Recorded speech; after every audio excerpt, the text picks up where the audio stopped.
What was the hardest part of adopting your child? The hardest part of adopting my daughter wasn't the paperwork or the waiting. It was the battle with her birth mother that almost broke me. So I've been wanting to share this for a while because honestly, adoption stories aren't always the sunshine and rainbows that people make them out to be. My husband Paul and I adopted our daughter Aurora 8 years ago when she was just 3. And while she is absolutely the light of our lives, the journey to get there was honestly traumatic in ways I never expected. We started the adoption process after years of fertility treatments that left me emotionally drained and financially broke. Our adoption agency connected us with Janet, a young woman who was 7 months pregnant and looking for a family for her baby. From our first meeting, something felt off. She was distant, asked weird questions about our finances, and seemed more interested in what we could provide materially than what kind of parents we'd be. But we were desperate for a child, so we ignored the red flags.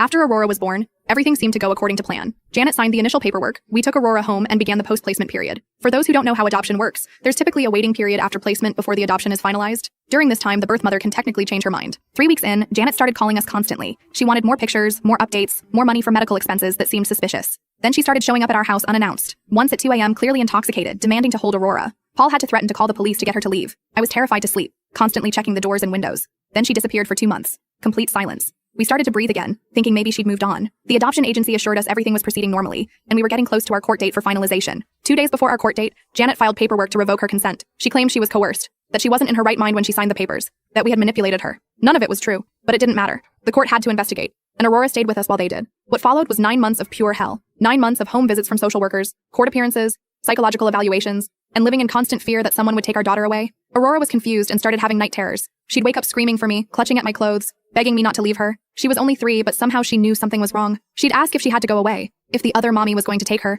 How do you explain that to a toddler? The worst part wasn't even the legal battle. It was watching our daughter suffer through the uncertainty. One day, Janet showed up at Aurora's preschool and tried to take her. Thank God the school had strict pickup procedures and called me immediately. Aurora was so scared she hid in a closet and wouldn't come out for an hour. I remember sitting on the bathroom floor one night, sobbing silently so Paul and Aurora wouldn't hear me, wondering if we should just give up. Maybe Aurora would be better off without all this drama. Maybe we were being selfish. I honestly considered calling Janet and telling her she could have her daughter back if it meant Aurora wouldn't have to go through any more trauma. The turning point came when Janet missed 3 court appearances in a row. The judge ordered a home study of her living situation and found evidence of drug use. CPS got involved and discovered Janet had 2 other children who had already been removed from her care, something she had hidden from us and the adoption agency. At the final hearing, Janet showed up high. The judge terminated her parental rights on the spot. I should have felt relieved, triumphant even, but all I felt was hollow. This woman, who was clearly struggling with addiction and mental health issues, had just lost her child forever. And while I knew Aurora would have a better life with us, I couldn't help but wonder what circumstances had led Janet to this point. After the court case, we thought it was over. We changed our phone numbers, considered moving, and started therapy for Aurora. But Janet wasn't done. She created multiple social media accounts to harass us, told all her friends we had stolen her baby, and even sent her brother to our house to intimidate us.